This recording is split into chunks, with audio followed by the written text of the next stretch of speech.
I love this interview so very much. I love a long game. You know, I love a long game. And I love someone who also appreciates nostalgia, and I love someone even more who isn't scared to just really love what they do and be a freaking fan of what they do and of their own life. And that, I think, is exactly, those are all like the yummy parts of the conversation that I have today with Christy. So let's just get in there. Let's just get in there, guys. You know, imagine I've got a wand and I'm doing the Disney ears in the corner. We're just diving right in. So please, without further ado, enjoy my conversation with Christy Carlson Romano. I know that we lived in LA around the same time. And so I was trying to think if we'd actually ever met. Like, I know that I know who you are. So I know that I've like been in Los Angeles and like seen you, but I'm trying to think if our paths have ever crossed or we've actually talked to each other as humans. And I don't know if they have. Yeah, I don't your think name so. Is obviously super familiar. I'm trying to think about it like socially, not as, you know, no, like socially, no. Accomplished actress. We know so many of the same. Oh, well, I don't know about that, but wait, like, who do we know similar? Let's talk. Let's do it. Well, even just researching, like getting to know you on the interwebs. You obviously knew like Chris Marquette, who was like that, that whole crew I knew back in the day. And so I know, and like I would go to the Oakwoods back in the day. You know, Candice, I didn't realize that you were a fellow child actor alumna. Oh, I was even better. I was a hanger. Sorry. No, I was a hanger on. So I wasn't actually one of the child actors. I was just like one of the people that was like friends with them all, like happily. I know them well. Sitting in the wings, but being like, ooh. We need to talk about this. This is you bring up a really great point. So I'm now curious. So were you trying to break into the business and what's your story there? I'm really curious. I mean, well, for anyone who's listened to this podcast knows, basically I moved out to LA when I was 16. I started off in music, but when I moved there, I just happened to, do you remember Teen Night? Back in Hollywood. Of course. I mean, oh my God, of course I do. Of course I do. I'm like, it was at that club. That was like upstairs. Club 17. Club 17. Yes, Club 17. Like the holy grail of like the Disney and the WB under 18 actors. I just have this like vivid memory of my first time there, going like back in the VIP room, which was just a room. Oh yeah. Just a room. And looking around, and it was just like everyone from the Disney Channel, and like my little brain exploded. And then I remember going back out to where everyone was dancing and drinking their Red Bulls, and it was like David, what's his name from Seventh Heaven?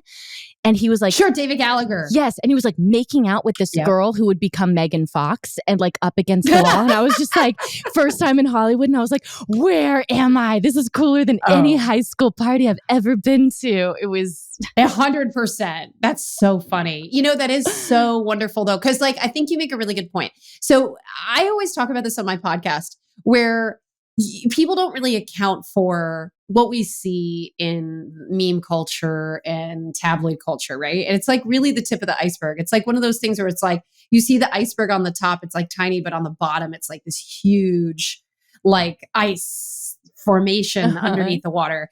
And so like part of like everything that we experience, it affects other people too. So like, for example, you were a part of that ecosystem in that role that you played then, right? And I mean, you were obviously just as talented. You had every right to be there. But in your mind, you're like, wow, like this is crazy. Oh, I loved it. That's my favorite. Like, I'm still that person. Like, if I go to an event, I am in the corner with a cocktail, just like hiding, like a little meerkat, like at the zoo, just like pops its head out and then just like hides and watches all the people and other meerkats. Like, that's how I. Like, and now that I know that about you, I'm gonna go and hug you when I see you. No. And I'll be like, don't break my cover. But I was friends with everyone in the business. And so I got this like beautiful opportunity to reap the benefits of like going to premieres when premieres were like a real thing back in the day and like just hang out, eat all the free popcorn and just candy and not have to worry about any of like the stress of people trying to like feel important. And I was just like, cool, open bar at 17. Yeah, let's do this. No one cared. No one That's cared. the truth. Nobody cared. No, everybody just minded their business. Yes, they did. Well, how old were you when you moved to LA? So I know you grew up on the East Coast. I did, yeah. You started very young. You started auditioning very young. And I also just want to acknowledge you're the third. I know we're going to talk about like child acting a bit, and you're the third child actress with the 3 name, and I just love. I've had like Melissa Joan Hart, my girl here in Nashville. I just had my gal pal Rachel Lee Cook on not too long ago, and I'm just I always wanted that like 3 name. And Christy Carlson Romano. I did. Thanks. Well, because I always like grew up like making out with my JTT posters. I mean, Devin Sawa didn't technically have 3 names, but like he should Devin have. Sawa still crushing it. Still crushing it. He's like all over Twitter. I know. Yeah. but you started very young. You were part of this a very, small group who have had this very long career and had a very unique experience as a child. Youngest of 4, East Coast. Did you come to your mom or your dad or your parents and say, I want to go to an audition? Were you discovered? Were you scouted? What was the inciting incident of you becoming a child actor? Just the one. I know, just the one moment, because I know it gets like it's like that first little domino though, because I've heard from many people that they were just really young and were like, I want to audition, and then just like booked it, and simple. I'm like, well, that's crazy. No, exactly, totally. That's absolutely crazy. And you mentioned Chris Marquette. Shout out to him. He actually had a podcast for a minute with AJ Troth from Even Stevens that was called The Coogan Chronicles. And they were interviewing a lot of child actors. And I had told them, guys, I'm going to be leaning into my own podcast, which may cover some of this stuff. But it was a wonderful, wonderful podcast Chris had. I grew up with Chris Marquette. And for those of you who don't know him, he was on Even Stevens for like an episode, a Christmas episode or a Hanukkah episode. And it was like the bad version of Louis Stevens, Shia's character. But Chris and I actually were in Broadway Kids together back in New York City when he was literally half the size. He was a tiny man, tiny little guy, and somehow grew over the years. But I knew him for so long, Candice. Like, he is one of those people that grew up around me in the New York theater kid world. And so when we talk about dominoes, theater for me was the largest domino in my childhood towards getting the big break that would eventually be Disney.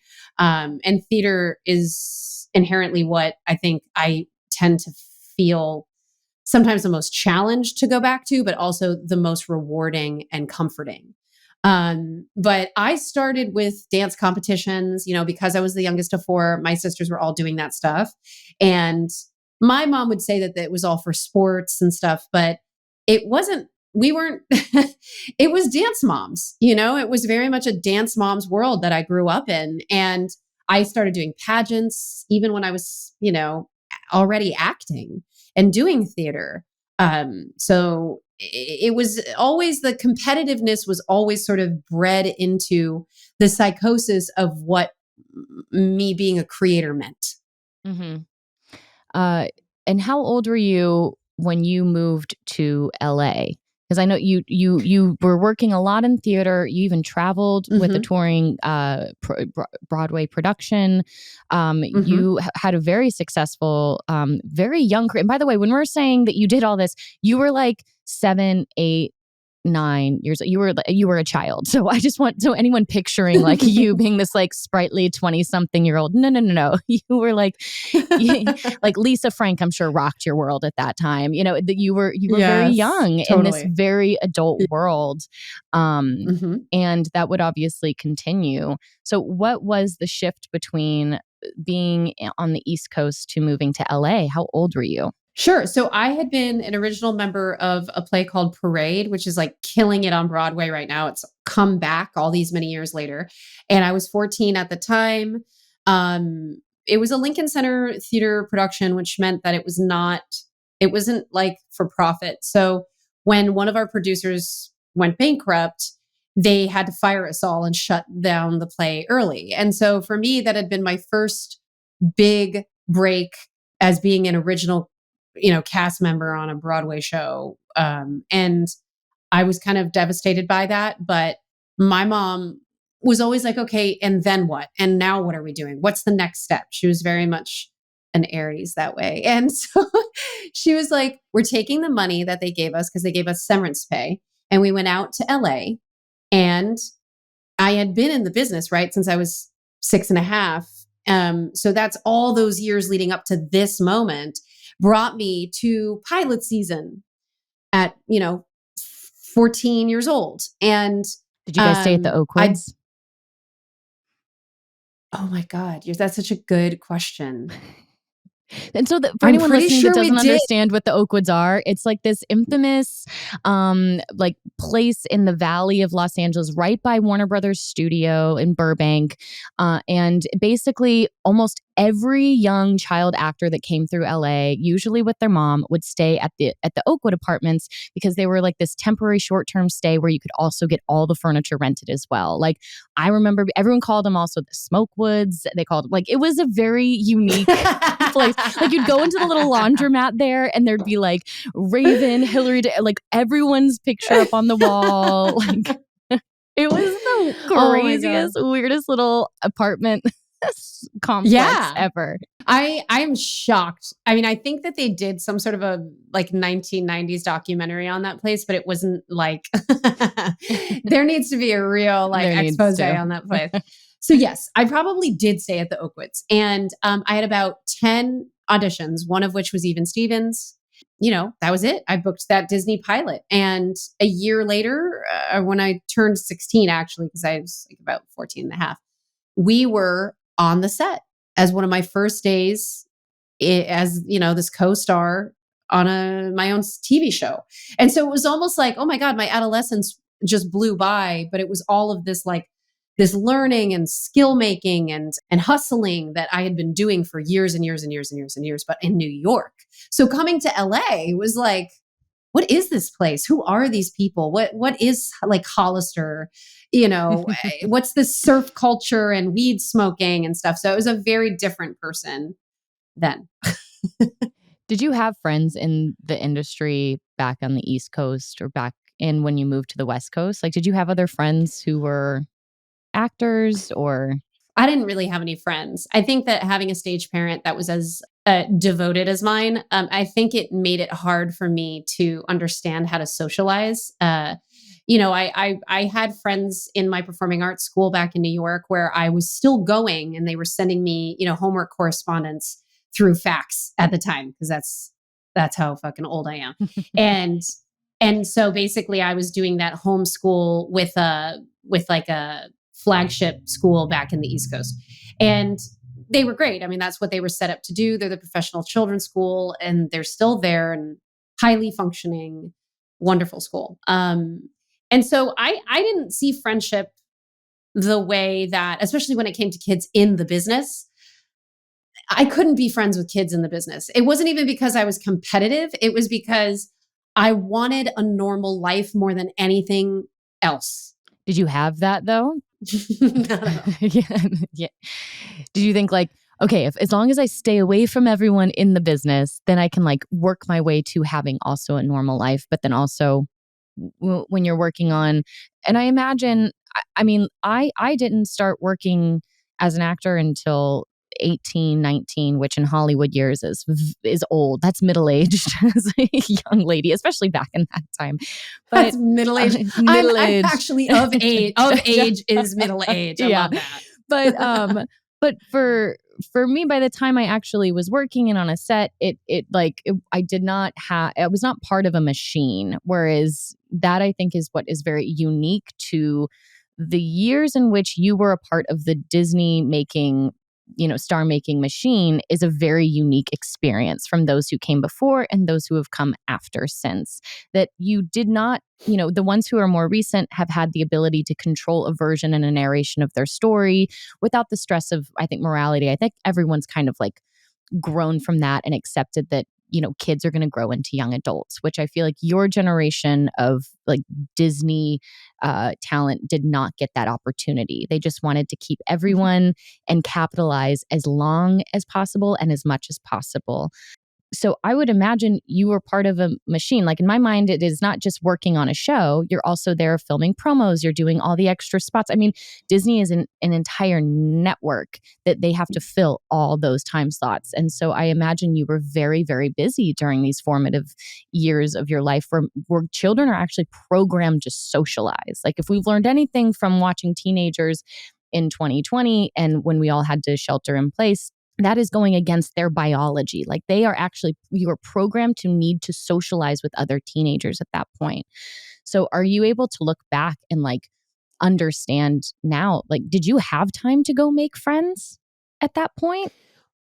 I mean, I think you bring up an amazing point that I've not even unpacked yet, right? I mean, I think that's partially why vulnerable becomes this little hot spot of having these kinds of conversations, because there's such a complex thing to look back on. And it's wonderful that people are interested in talking about it and the nuances of it, because there's so many people who've had, very niche experiences that don't have a platform to be able to unpack them and get the kind of support that I get from my fans, my supporters, folks like you who were coming up on, behind me. Like, that's just so wonderful that I get the chance to share this with you in a meaningful way. And I mean, I think, and like you said, like, I think that this is something that hasn't gone away. And with new media, people are experiencing this more so because they've become a viral sensation on their phone. And it's like, wait, I was normal a week ago.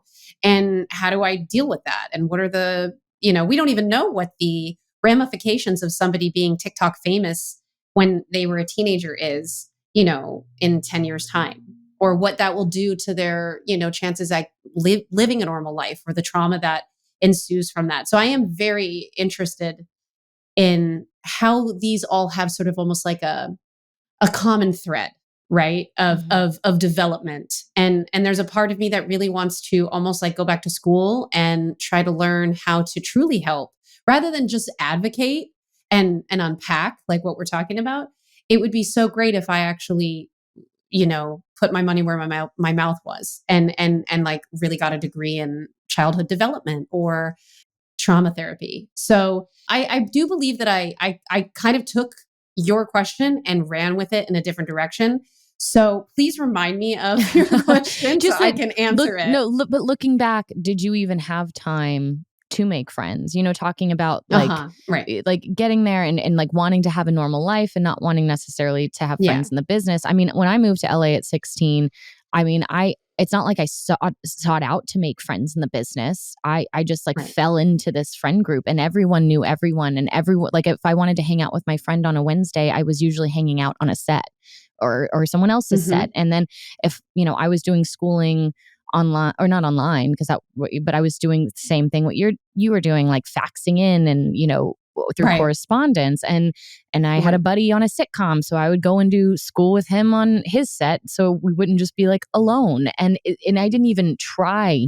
It's like you just fall into this group of kind of like the misfits toys and the Rudolph story, this island of misfit toys, but it's children like in these insane, like very professional realms. So I could imagine like trying to have friends that are just like not in the industry in LA would have been very difficult at that time.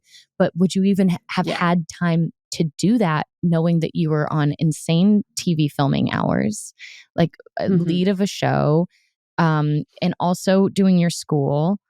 And then also trying to hustle, also making the little Mickey Mouse ears. I can't even imagine how many hours that takes.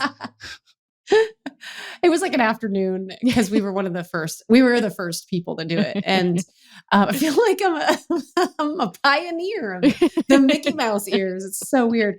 I definitely collected friends on set, I would say. My closest friend was Lauren Frost for a bit. And she played my best friend on the show. So it was it was life imitating art. You know her from Chris and Margot, probably. I'm they were like all the of these thickest names. thieves. Yes, all of these names. Like Yeah. I've definitely been in the social groups with all. It's like it's all fuzzy. That's amazing. So I had They're a good people time. too. They're great people. Yeah. Lauren, Chris. Chris was a really good boyfriend to Margot, and I loved. And AJ, obviously, AJ Troth was a really good friend. So, I think there was a good group of people that, unfortunately, I think were a little younger than me. Yeah. And so I didn't get that benefit. So I was a little bit older for the Disney Channel. I was focused on, well, how the heck do I get out of here at a certain point? And I didn't like studio teachers. I tend to not like them. I think that they're probably not all bad. I just think that it is very loaded situation with the studio teacher thing, because I know that there's a lot of people that are trying their best, but a lot of people go in and they're just collecting their time and their paycheck, and they don't care about the kids, and they fudge numbers to production, and they're not good at what they do. So I ended up going back home and doing a different TA from UCLA to teach me my schoolwork in each subject every single day. And then on the weekends, I would film Kim Possible in the studio, and I would then do SAT prep and Driver Z or something, like on the weekends. So it was very much let's hurry up and try to also live my life at the same time as hurrying up and trying to be, as famous as possible at the same time. So I did not get a lot of downtime to focus on what I did not have. But I do think there was this inherent lack of socialization that I definitely had. Yeah.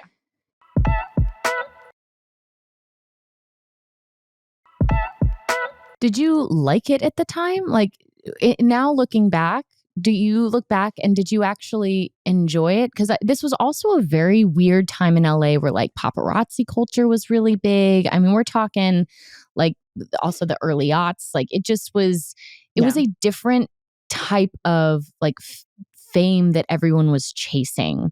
And it's not like it is today where everyone gets to kind of just like create this brand and kind of take the reins of their own career and their identity themselves. It was, what can I be in order for someone to notice me? And who do I need to be like?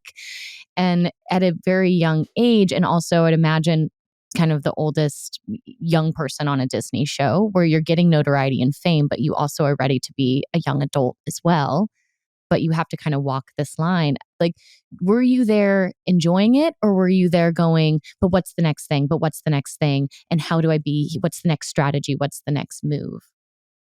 Yeah, I think I wish I would have done that more, because I didn't have a strategy. I didn't have an exit strategy or an exit plan. And I had no, social media did not exist. And so what happened was I left to go to college.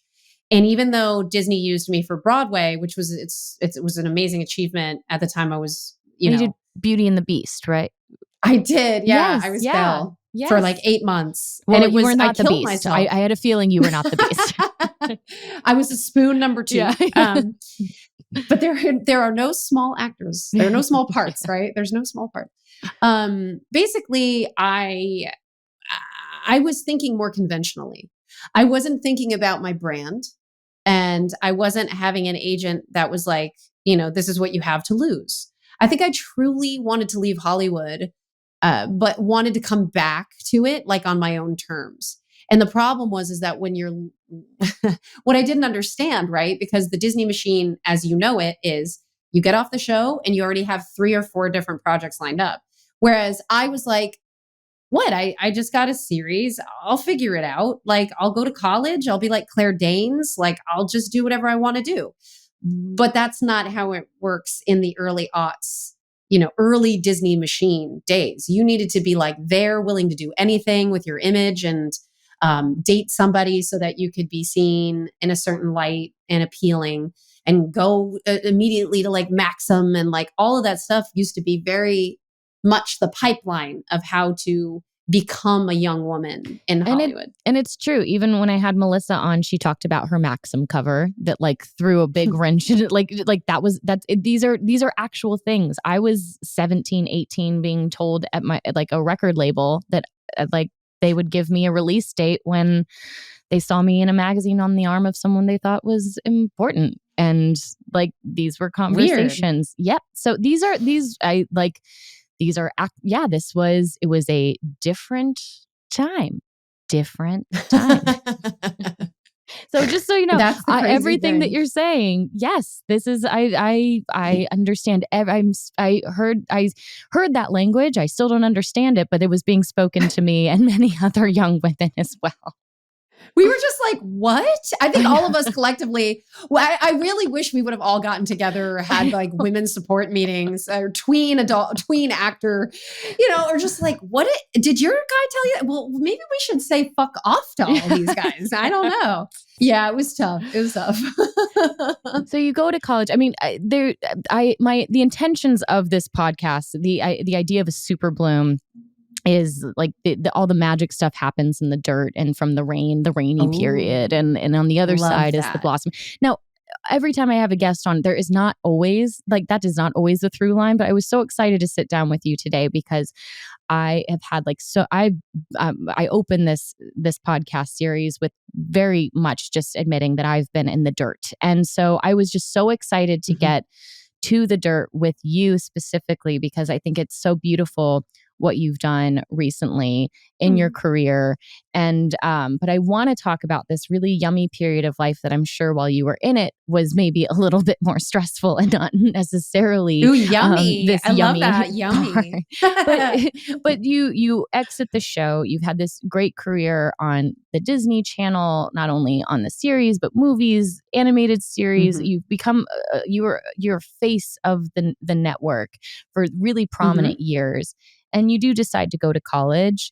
And can you, when you were entering your 20s, were you looking forward at all? Were you looking backward? What was the feeling were you chasing a feeling, or were you trying to release a feeling?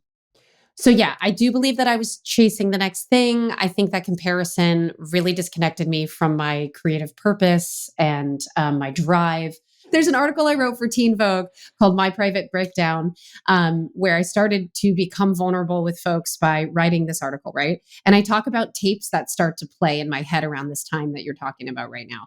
And these tapes are super toxic. And they're just like telling me little by little, they're getting louder and louder and louder about how I'm not good enough, how I'm not talented enough, and how just horrible, horrible things. And I just felt like I didn't have any answers. And so I eventually made a YouTube video on my channel about a lot of different moments in this time, this yummy, dirty time. And I went to a psychic approached me at the stage door, and we started to have a relationship that was mostly transactionally based. And it costed me tens of thousands of dollars. And it was Did they devastating. Approach you? They're not supposed to, right? I think that's like the no. But yeah, I've had so many people slip me, be like, "Hey, I see something," and I'm like, but also it is so specific to time in life. It is so specific to time in life. And when you are in a vulnerable state, it's the same reason, I understand why people get sucked into cults. Anyone that's like, how does that happen to normal people? It happens so easily because we all get in these very vulnerable times where you can feel alone, and you just need one person to say hey, this is going to work out. I got you. You are seen. Let me show you. Let me hold your hand through this. And it can happen so easily. And especially, how old are you at this point? I was 19. Yeah. I was 19 years old with a bunch of money, trying to exercise a version of adulthood, which you haven't even been able to figure out on your own. So there is you've been surrounded by adults, but you've never actually had to be one on your own in real life. Right. So it makes complete sense why something like this would happen. And I've also heard this happen with other people I've known in the industry from when they were young and just got approached by a psychic in a very vulnerable situation. And it is wild to me, but it does happen because you also look at how much you were financially successful so young. You think oh, well, this is how it works. It'll just keep coming. And so you meet this psychic, they completely take advantage of you. Are you still going to school through this period of time? I left school. I went on professional leave for Beauty and the Beast. And right after Beauty and the Beast, I had signed with ICM and I was, on this really great, I thought, returning to Hollywood train that had a book deal and a record deal. And I was signed to Atlantic. And it was just a really interesting time when I went back to California when I was like 19 and 20. And I ended up getting into a relationship with someone that it was just very toxic. And it kind of made me choose like the relationship or my stage parent and actually my entire family because of money and, just like stuff that person should not have been involved with, and basically told me like, you need to pick. And I went from kind of one codependent relationship to another codependent relationship. And during that new relationship, I wasn't allowed to kiss people like in movies. And it was like really stressful to kind of be like, but you're my everything now because I don't have the family. And I think that it really messed up that period of time that could have otherwise been creative, collaborative with my team, strengthening, like stuff like that. If I had had some really great support, I think it could have been really great. But again, it's like how many years has gone by where I now get to benefit off of all of these experiences, right? Like you were saying, the Superbloom is like, wow. Yeah. And it happened. Like if you like, unfortunately, like that does happen. It's usually not at the expense of a lot of jobs and a lot of opportunities, but the shoulda, coulda, wouldas are such a waste of time because what happened at regardless. How long were you in that relationship? So that relationship was 1 year and 4 months. And then I kind of ended up going to an acting class after I was dumped and found another psychic for more answers. And that person also took some money. Yeah. And then I basically I think it was like, it was a really weird time, girl. Like, I think it was the pressures of, like at that time in the aughts when you're having people be like, you need to be sexier. And then you're like, okay, but I need to also find love. And so you have all these guys around you and you're just like, okay, you. And like that person is not a complete person. They're not going to fix everything. Yeah. So I ended up with another person from an acting class and I was engaged to both of these guys, by the way. And I think that it was just a weird time. Like I was not stable and I was drinking. Which I know you've talked a lot about your sobriety, but just going back, so you've talked about your experience as a child actor and while I've heard you said such wonderful positive things that I want to just point out about the fact that your mom always encouraged you to take schooling very seriously, made sure you were getting a really good education on set, which doesn't always happen. And like that's a beautiful thing to have. Do you kind of look back and reflect and see the potential for the fact that maybe you had this, what you were saying, like a codependent relationship with your mom, and then kind of like when people like go straight from moving out of their house right into getting married, like you have to jump from one house to the next house just to like, instead of having that kind of period of time to really be by yourself and alone and stand on your own 2 feet.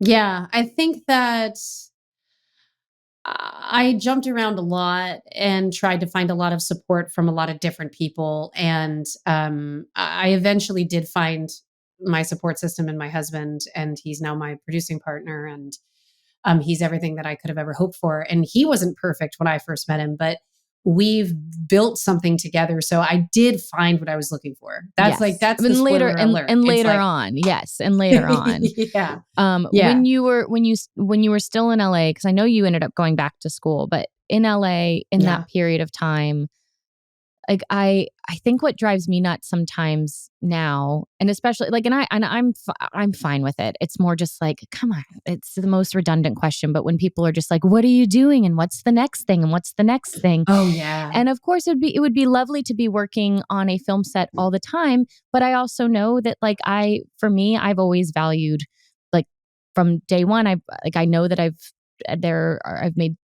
made choices that have prioritized family life with my friends, personal life in general, because I've just, Yeah, you I live in Nashville, need that right? Yeah, I live in Nashville. I personally have Best always choice you ever needed that made. balance. I know. And I'm still pretty new, but I love it. So happy for you.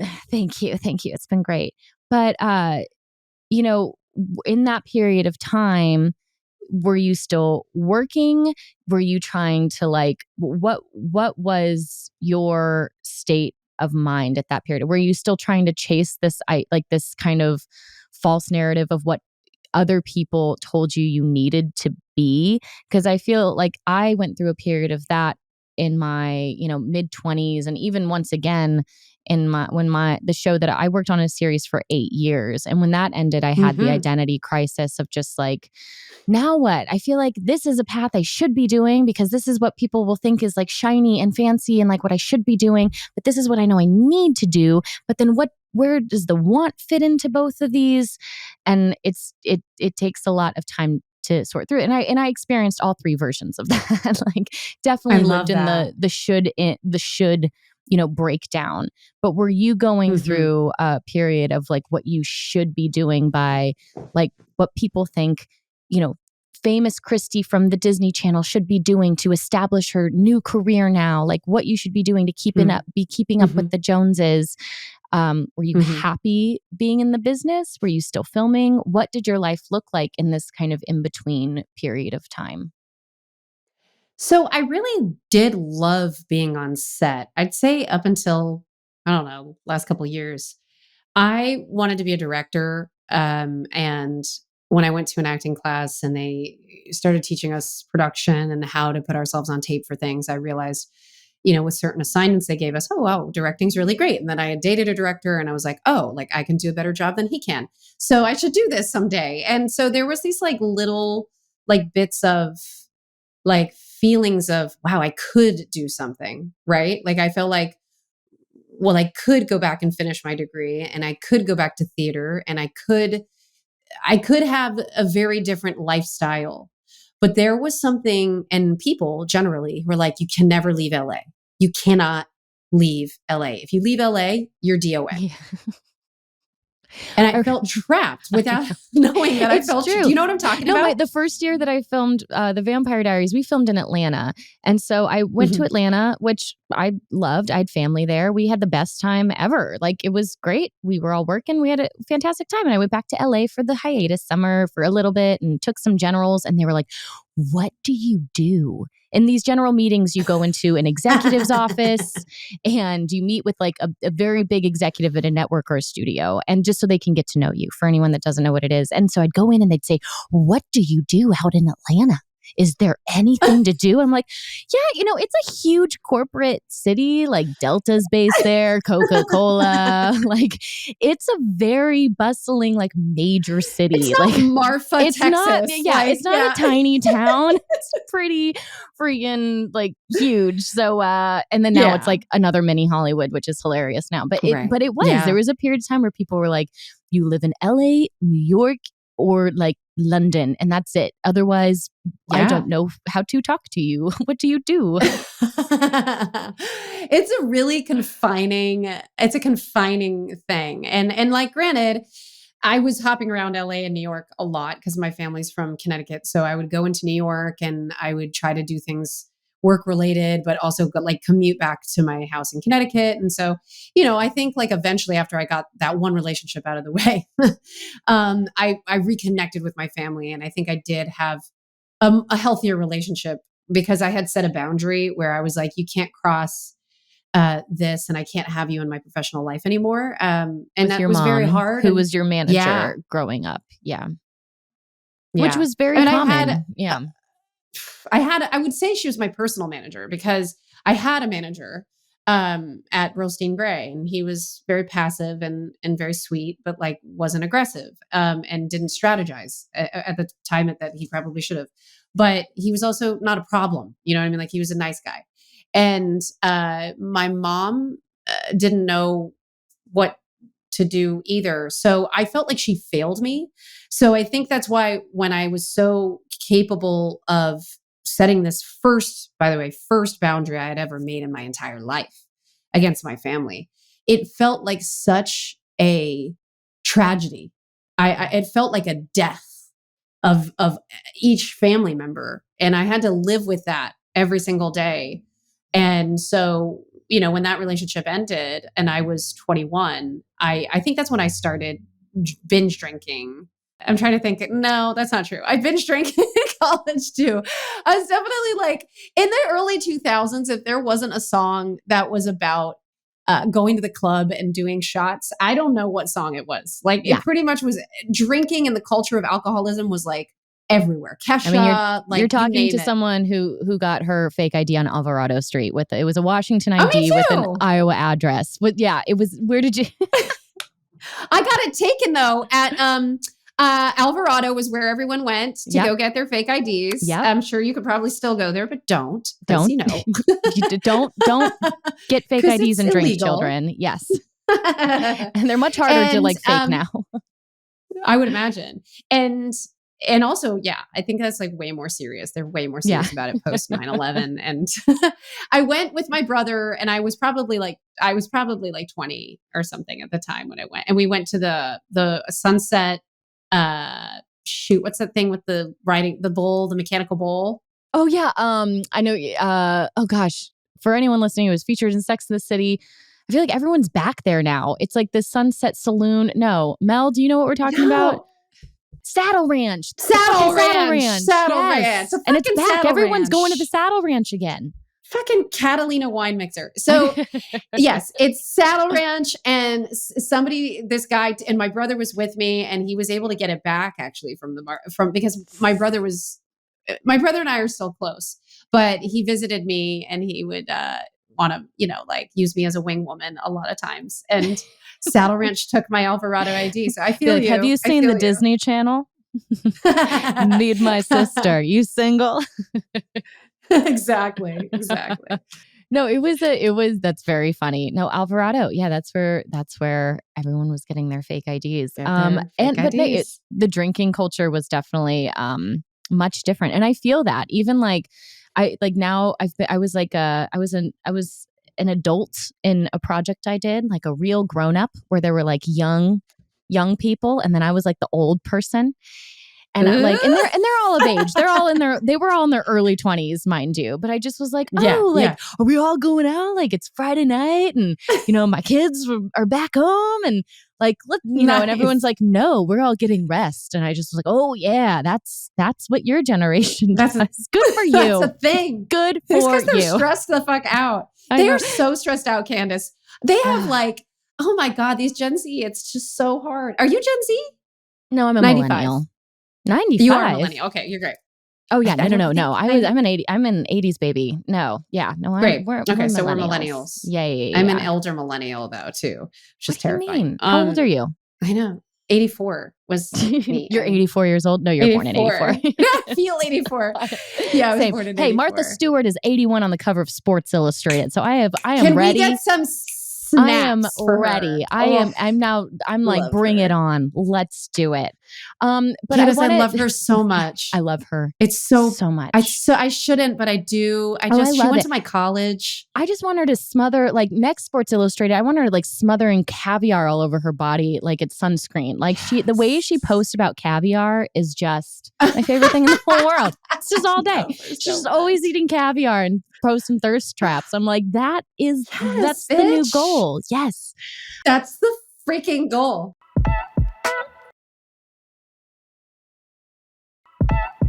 I do love how you've talked about your sobriety and how it's not only obviously for your health, wellness, emotional health, but also the clarity that it's brought and really you reflecting back on your childhood stardom and you working as a child actor.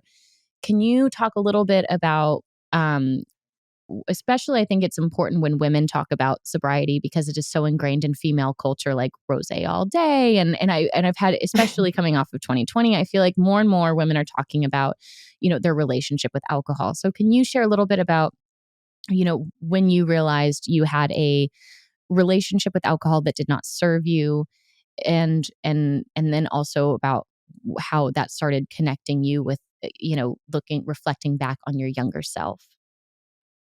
Wow, that's an amazing question. Yeah, I think I was gonna make the joke of like rosé all day and all that stuff kind of just keeps us compliant as women. If you're looking at it through like a quote unquote feminist lens, it's like, okay, I have to drink wine because I've had a really rough day of domestic labor and I have no support. But ultimately, that's one way of looking at it. But I really appreciate mocktail culture, which seems to be popping up more and more as people are sober curious, it's called. Mm-hmm. And I am all about it. I will push that all day, every day, because I love a mocktail, even though they're kind of expensive. I kind of want to I want to do my own mocktail class and like find a way to like make amazing mocktails because they're out there. They're all over Austin. Yep. Anytime I go out to eat here, I'm sure Nashville has a bunch of them too. Yep. But Atlanta doesn't because Atlanta's a small town. Yeah. Tiny town Atlanta. One day when they get that next stop sign, that third stoplight. Basically, I was a binge drinker all through my 20s. I was a club rat. Like I loved going out because again, lack of social skills, mixed with probably a lot of anxiety, performance anxiety, and wanting to just dissociate, as I feel like child actors are groomed to do, is to not really be in our bodies and to accept that much rejection. I think actors as a whole dissociate probably more than we realize. But so I think generally speaking, I had patterns of drinking that were extremely toxic to my clarity and my mental health. And so I was married and my husband mentioned it to me, like anytime we would have a fight, he would be like, this was tied to your drinking. And I was like, no, it's not. No, it's not. Meanwhile, I was also going to Al-Anon for many years. So I was going for like family members. And I learned about the 12 steps and I learned about what it was like to have a sponsor. And I saw some sides to program that I really did not like that felt very predatory to me, especially when it came to like, men in the program. And that was Al-Anon. And so for me, when I started to approach sobriety, I knew the steps and I knew that a higher power needed to take over and I needed to like give it up to that higher power to like kind of change and take accountability. But it took a lot of therapy with my husband when I was pregnant with my first daughter to make the choice to then stay accountable. Because it wasn't like I was going to pick up the binge drinking club rat stuff after I had my first baby. It was like the choice was made for me at that point. Yeah.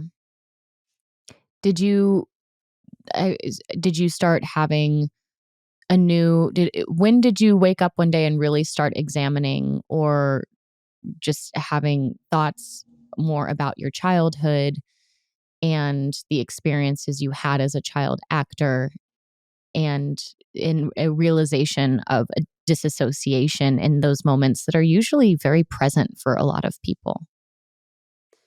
Mental health and talking about mental health is in such a collective, almost like a village approach that we've been really wonderful at doing after 2020. I mean, TikTok, I think, blew that open for a lot of us. And I love that community over there. For whenever I'm sharing something, I feel like so received and seen. And even Instagram now, it seems like mental health in general is something that people are okay talking about. But if you had in the early aughts when we were in Hollywood, if you had said, you know what, I think I need to take a break from this pilot season for my mental health, they would have been like, she's done. She's a liability. She's not coming back from this. Like there would have been so many caveats to putting yourself first. And so I'm really quite happy that I got sober and then had a baby, which kind of put me in self-elected quarantine. Because prior to 2020, I was in quarantine, with a newborn. And then I had another one 26 months later. And that was the February before the March of March 2020. Mm-hmm. Actually, no, I'm sorry. I had her in 2019. But it all blurs together. It all blurs together when you're that little. When you have the newborns, you're just like, my life is completely changed. And everything about it has to change, right? And so I took a moral inventory, I would say, from the time I had my first kid to, I would say, at some point in 2020 is when I started maybe having some triggers to drink again. And it was because we were all so stressed out. And I think my husband and I started thinking about ways to make sponsored content that was for YouTube rather than just sponsored content I was doing on, Instagram for social, sponsorships. And we were like, well, what if we start to build something together? And that was extremely healing. And what I hadn't anticipated was coming up with ideas that touched on the past, right? So nostalgia is my brand. People know me as this like throwback millennial person. And I think that that's I have a very healthy relationship to that legacy because I know everything that was the good side of it and everything that was maybe not so good. And I've made peace with all of that. And so because I'm in that place, people feel like it's okay to talk about that stuff with me. And it really is. But it also seems like you had to get to a healthy place with it. Like, was that part of the process? Like you had to get to a healthy place. Like an example is like, I could very easily look back on, I had like a show that I was on, I played a singular prominent character. And I know that I can look back and be like, no, this is like, I don't want this to be a part of who I am. And but I also love television and I love shows and I love people and characters that have been there like as this like comfort blanket when I'm going through stuff. And so I know that like there is absolutely a period of time, where it's like letting go of ego and just enjoying the ride a bit and like really honoring the experiences you've been through. And then also honoring like that, even though it's not necessarily you, but this part that you've been a part of someone's daily life, or not you, but something you were a part of was a part of someone's life. And so we're making peace with all of that. Whereas I look back on my early 20s and I think I've asking like a 20-year-old to have that perspective is like, no, I'm at the start of it all. And I have to push things away and I define who I am. And then like, now that I'm older, I'm just like, no, this is all really fucking cool and great and amazing. Like, why am I taking it all so fucking seriously? And then it's such a better relationship with it. Do you feel like you went through that? Did you have to experience that over time, or was that just always there, having a healthy relationship with the brand of nostalgia?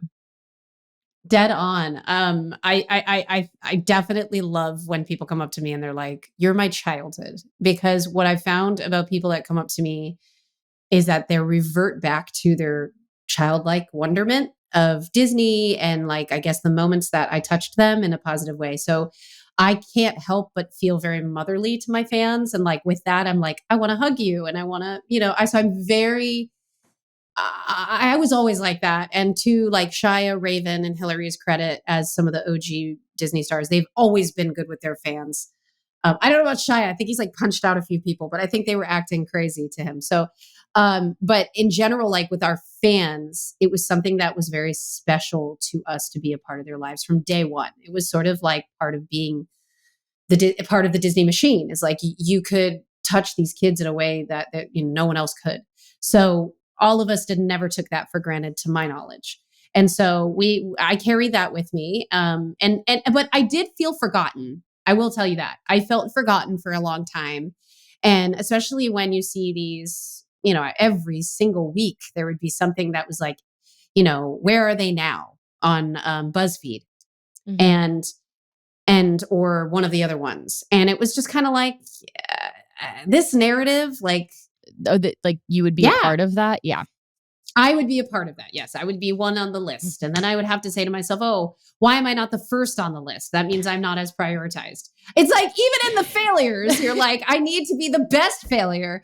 Or it's just like, you can't win. The system is so, meant to make you feel like shit. So you're your own advocate, which is what over time I'm realizing. And by the way, still have not perfected. Right. Well, and it's not real. Like that BuzzFeed thing is not, you know what I mean? You know exactly where you are and you're surrounded by your beautiful children, your husband, people who love you. delicious, expensive mocktails. Like you're. I love the mocktail.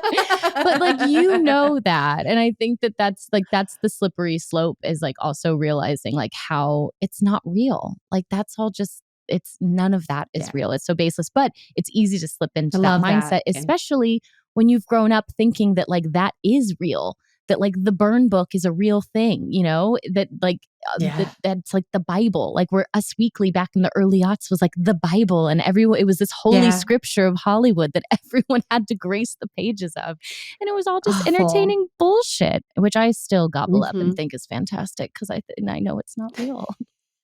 Do you like reality shows? Oh, yeah. And I love like celebrity gossip. I'm like all up on Dumois. Like, yes, I want to know where Timothy Chalamet was eating. I love that stuff.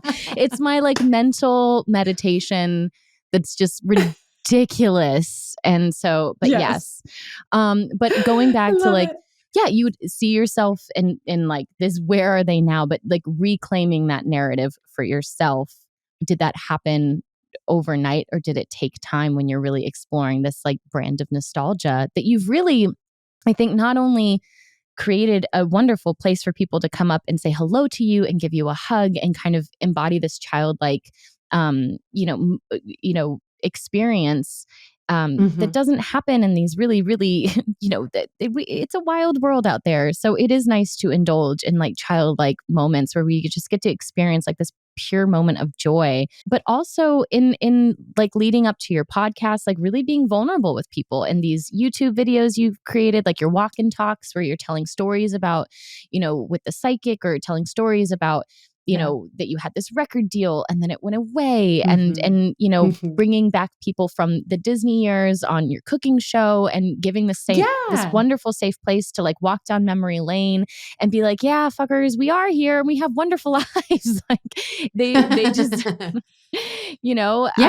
that happen slowly to realize that nostalgic brand? Or did you like kind of wake up one day and go like, I'm reclaiming this narrative and I know where I am and I'm going to make sure everyone knows where I am too. And because it's pretty fantastic.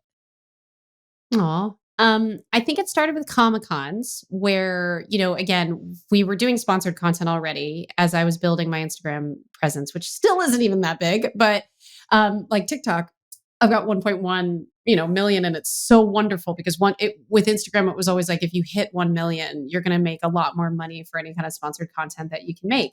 And I'm going to tell you and your audience that like, and this, that like having to be on set for 12 hours a day when you have little kids, it can rob you of that time, I would imagine, that you have with them, or it can at least stretch you pretty thin. I didn't know my 1-year-old spoke sign language, so I'll just say that. Yes, she knew sign language as a baby, and I didn't know that. Oh my God, I love it. And it's like, you can't help but say, okay, if I had the ability to only choose to do projects that I wanted to do, because if I post something, I'm going to make more than the entire movie that, I go somewhere out of state to go film. Like, what would I do? And so to have that kind of privilege, luxury, and also responsibility to not get canceled and by anybody that's like, hey, like, I don't like the way you said this, or I don't like the way that you dressed in this, whatever. I'm a very pretty much unproblematic person, I've realized, because I just want everyone to get along and I'm a people pleaser. So generally speaking, it's a lot of work to understand how to navigate your brand in a way that's sponsor friendly, but yet still authentic and vulnerable.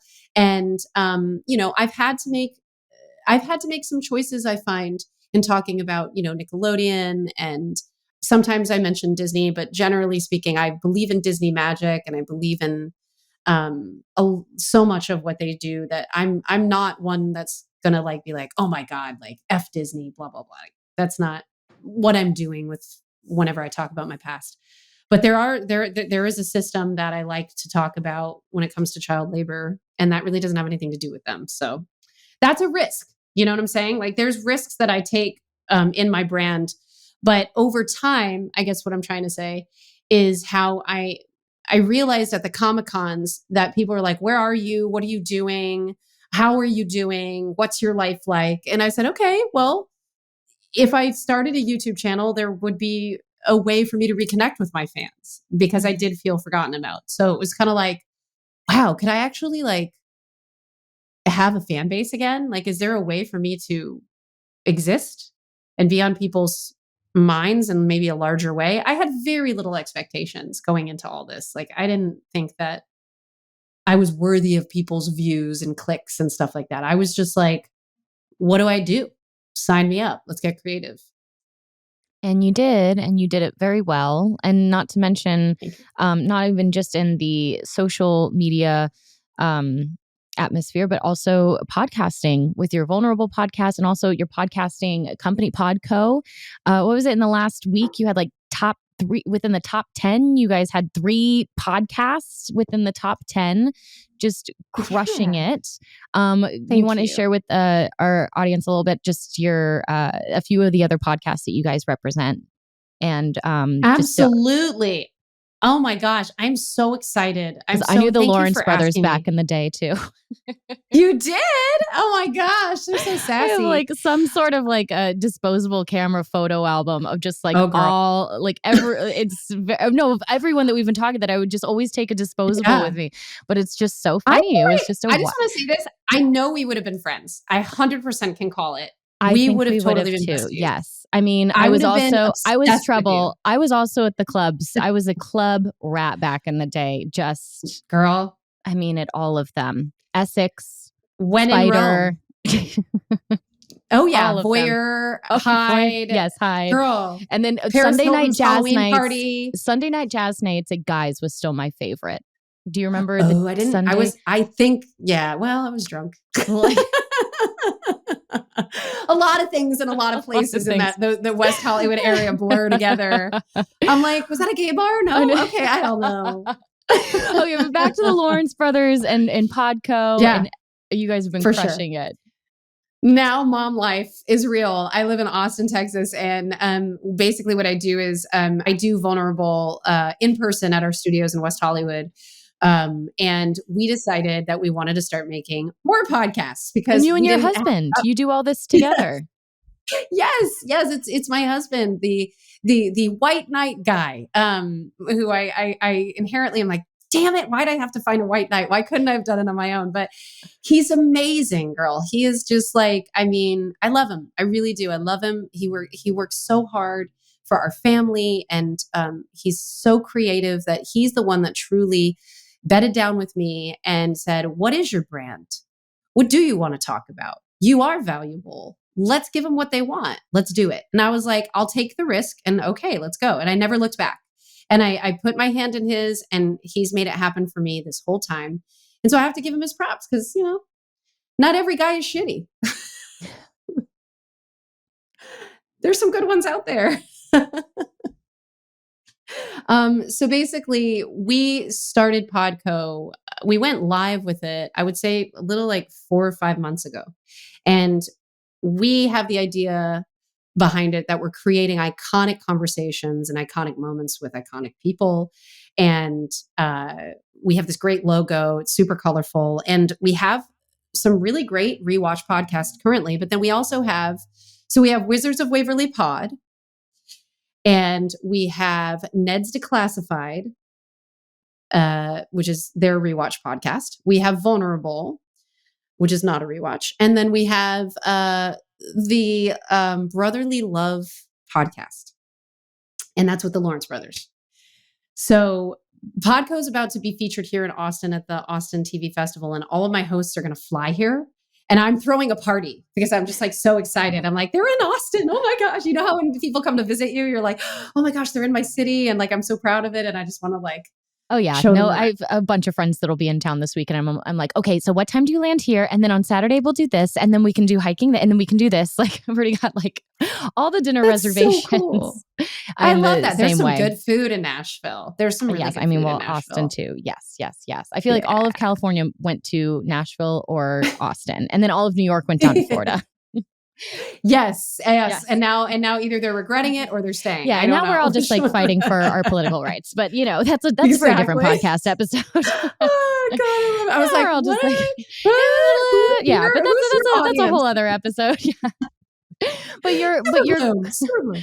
but you're crushing We've super it. bloomed. We have super bloomed and in so many ways. But I truly am just so excited. It's been beautiful to follow, to not only like get to know you and research for sitting down with you today, but also to follow your career. I mean, and just as someone who also like was watching all those shows and was in the city around the same time, you know, it's a fucking marathon, man. It's not a sprint. And it's also when you have the ability to actually have the balls to enjoy it, I think is like the best thing in the world. And it makes me sad to think sometimes when people forget to do that or like never get to that point.